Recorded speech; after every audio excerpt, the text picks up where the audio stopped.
Hello, ako po si Madam P. At ito yung reading natin for the sign of Libra, Sun, Rising, Venus, Jupiter, Libra. Take only what resonates. Kung gusto mong magpabook ng personal reading,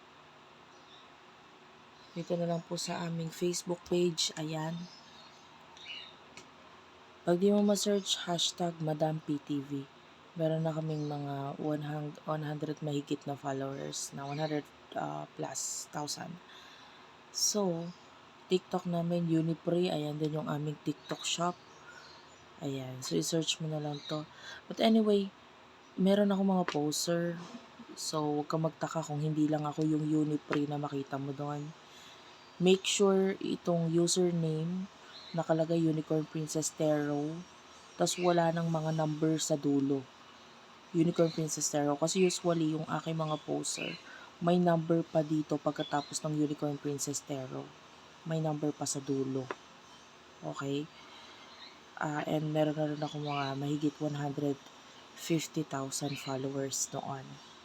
Ito rin yung other ways kung paano ka makakapagpabook dito sa aming WhatsApp. Ito yung aming GCash number. Ayan, nagiging ako kasi maraming ang poster eh. So, pag hindi ito yung GCash na isinend, hindi yan sa amin. Ayan. And, Madam Unicorn P. Okay? So, virgophilippines@gmail.com. Dito ka rin pwede mag-inquire. Pero I highly suggest doon sa iba. Kasi sa Gmail, nagkakaroon ng problem pag magsisend ng picture. Hindi siya nagsisend pag may photo na kasama yung email mo. And then, ito yung aming, also yung aming Google Drive. Ayan. So, meron akong mga admin na mag-a-assist sa'yo. Ayan, malalaman nyo kung poser kasi usually pag poser, nagpapakilala siyang mismong ako. Eh, hindi ko po yun gawain. May admin po talaga kung sila yung nag-aasikaso ng aking mga book. Magpapabook sa akin. So, let's start. What do we have here for Libra?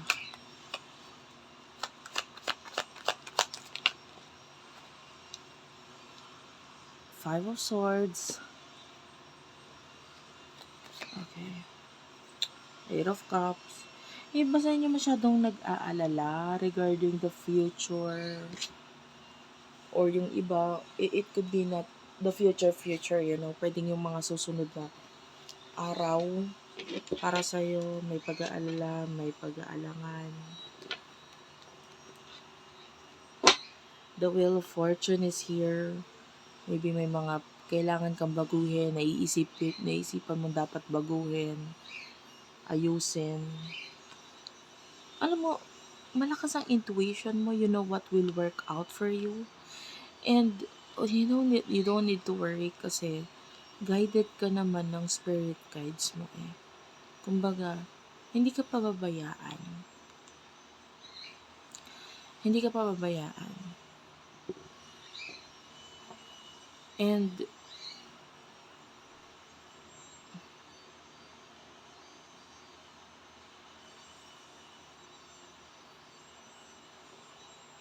I feel like nasa tamang path or tamang landas ka.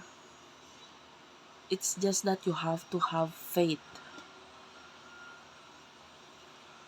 Diba? Kailangan mo lang magtiwala. Parang everything will work out for you soon. Pwedeng hindi mo pa yun na-feel ngayon. Pero soon, mararamdaman mo na or mas ma-feel mo na siya.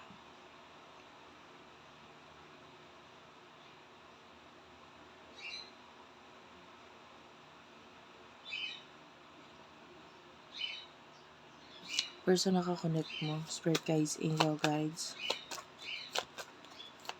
for the sign of Libra.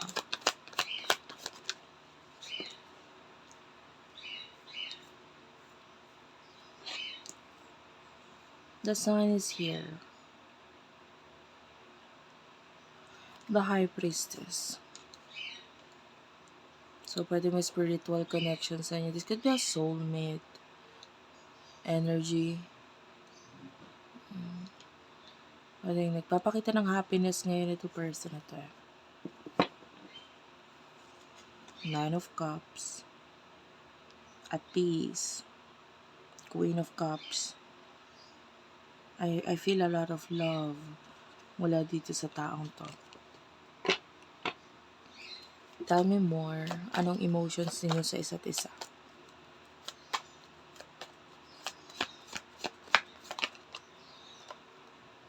Son of Swords. What's your the Seven of Swords? Two of Swords. Natatakot ka talagang gumawa ng desisyon regarding something. The King of Swords may be regarding your career or maybe regarding legal matter. Wait lang. Ayusin natin. Anong emotion ng person na to for you?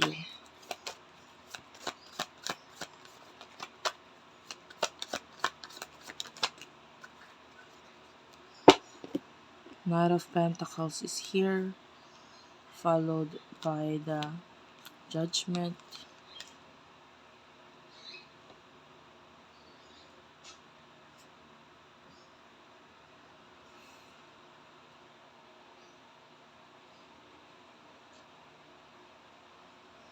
May mga gusto siyang i-offer or sabihin sa'yo, gawin sa'yo. And the Judgment.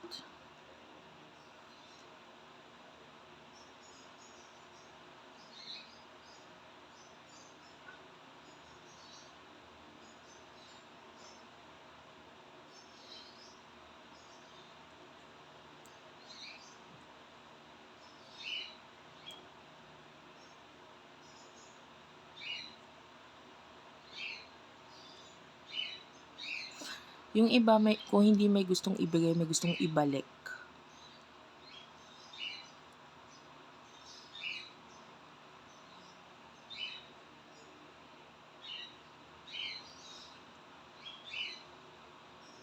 Ganun.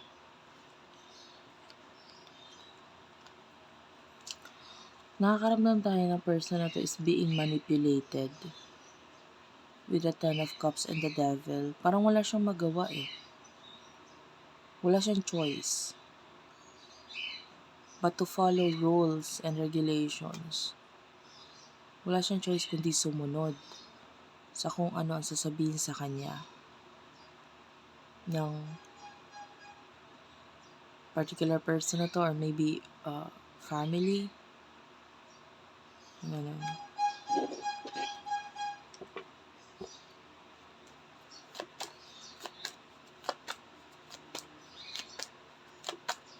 Tell me more about sa emotions ng taong ito.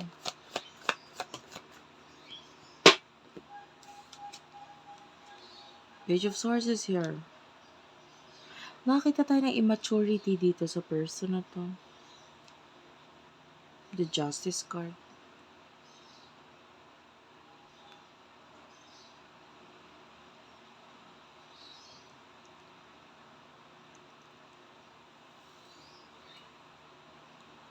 Like, gusto niyang kumawala sa sistema.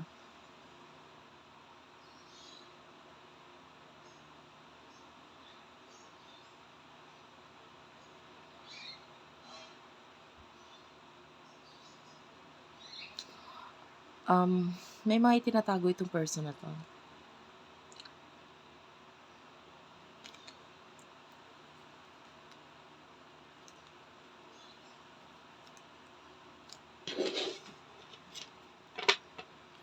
So, what will happen in the future for you? Libra.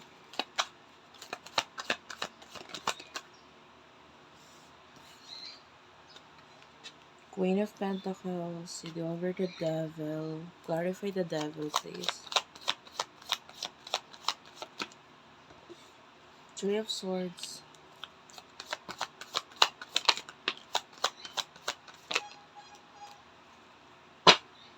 The Death card is here. Page of Cups. And the Page of Pentacles. Okay, may young energy talaga sa person na to.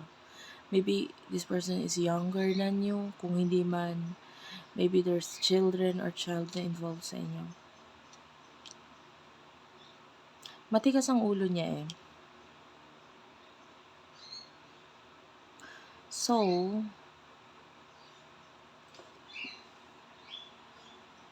nakita tayo ng bribery. Anyway,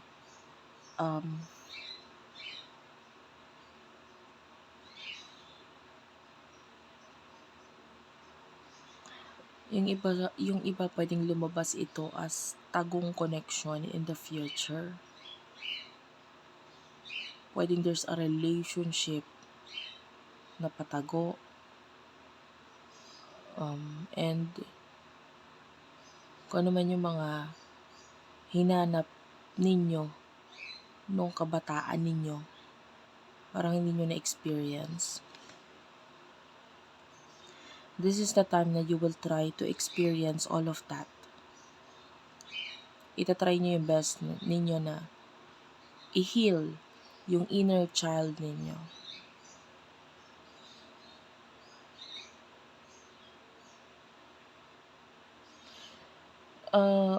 Time will come, this person, babalik siya sa buhay mo. Pero hindi na ganun yung pagtingin mo sa kanya. Pwede nakita mo na yung value mo, yung worth mo.